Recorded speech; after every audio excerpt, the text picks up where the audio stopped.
Integrated fish farming या integrated farming agriculture कोई भी फार्मिंग है उसका मतलब ये होता है कि एक फार्मिंग के साथ साथ दूसरा भी फार्मिंग कर ले।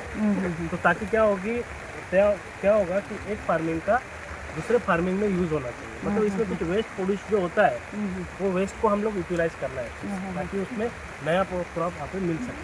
ठीक है, आप भी थोड़ा एडजस्ट हो जाओ। एडजस्ट हो जाओ। आ जाओ। हाँ वो भी ठीक है, वो भी आइडिया अच्छा है। We can be here, it's okay. Oh, yun yan po.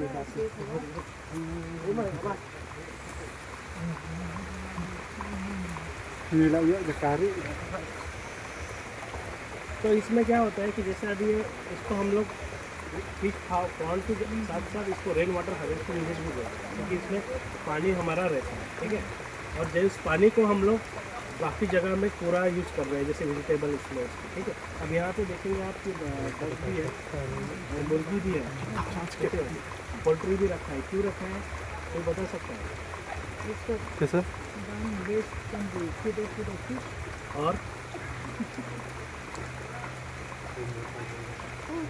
और ये होता है कि उसका जो वेस्ट होता है वो वेस्ट से पॉन्ड को फर्टिलाइजर की तरह यूज होता है। पॉन्ड में क्या होता है, जैसे ये पानी ग्रीन हुआ है, क्यों हुआ है?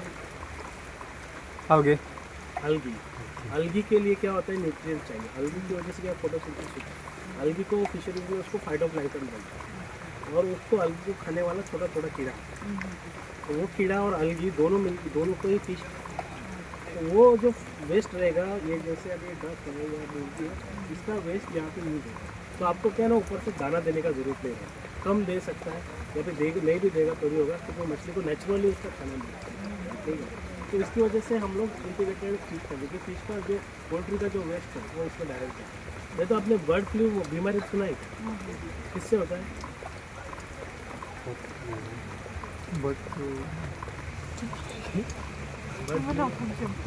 Swine flu, bird flu, swine flu. ये बर्ड फ्लू जो होता है वो पोल्ट्री चिकन खाने से बर्ड्स के। क्यों होता है? क्योंकि वो जिस तरह से पोल्ट्री को बड़ा करते हैं ना, वो इतना गंदा जगह होता है, वो इतना स्मेल आता है, क्योंकि वो वेस्ट वहीं पे रहता है। तो इसीलिए वो बोलता है ना कि वो जो वेस्ट है अगर वो पोल्ट्री में डालेगा, पोल्ट्री फर्टिलाइजर की तरह यूज होगा और वो स्मेल नहीं है। इसलिए हमेशा बोलता है कि जो पोल्ट्री हाउस होता है ना, वो हमेशा पोखरी के ऊपर होना चाहिए, या पोखरी के आजू बाजू, और उसका जो वेस्ट होगा वो पानी में डाल दो, ताकि उसको जो बचा हुआ खाना है वो फिश खाएगा, और बचा हुआ जो वेस्ट है उसका फर्टिलाइजर।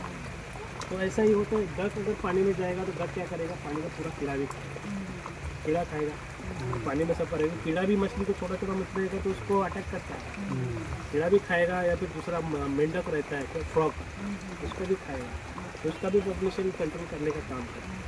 और ऊपर से पानी में ऑक्सीजन का जरूरत होता है, वो उसमें पानी में जाता है ना, पानी में घूमता है तो उसको ऑक्सीजन नहीं मिलता है। ये सारा चीज़ इसमें करते हैं, इसलिए इंटीग्रेटेड फार्मिंग सिस्टम बहुत जरूरी है। इसमें पूरा वेस्ट आपको नहीं करता।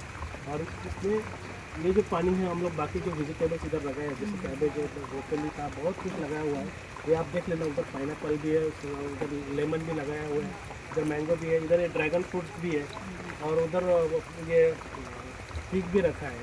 तो ये सब पानी जब अवेलेबल नहीं रहता है तो हम इसी को सोर्स की तरह उसको यूज़ करते हैं। और ये पानी क्योंकि इसमें अलगी है, पूरा न्यूट्रिएंट्स वाला पानी है। हम जो डायरेक्ट पानी देता है रिवर का, नदी का, तो या फिर अपना जो म्यूनसिपल का, तो उसमें इतना न्यूट्रिएंट नहीं होता। ये पानी देने से क्योंकि इसमें नाइट्रोजन और जो चाहिए प्लांट ग्रोथ के लिए ऑलरेडी वो है, ये जाने से उसका ग्रोथ अच्छा है। इसीलिए इंटीग्रेटेड फार्मिंग सिस्टम हम लोग इधर कर रहे हैं। ठीक है, और पूछो, आपको कुछ पूछना है तो। हिंदी ठीक है या इंग्लिश? दोनों में ठीक है। मालूम है ना? Mix. Okay, you can understand, no? Yeah. And if any queries, you can ask.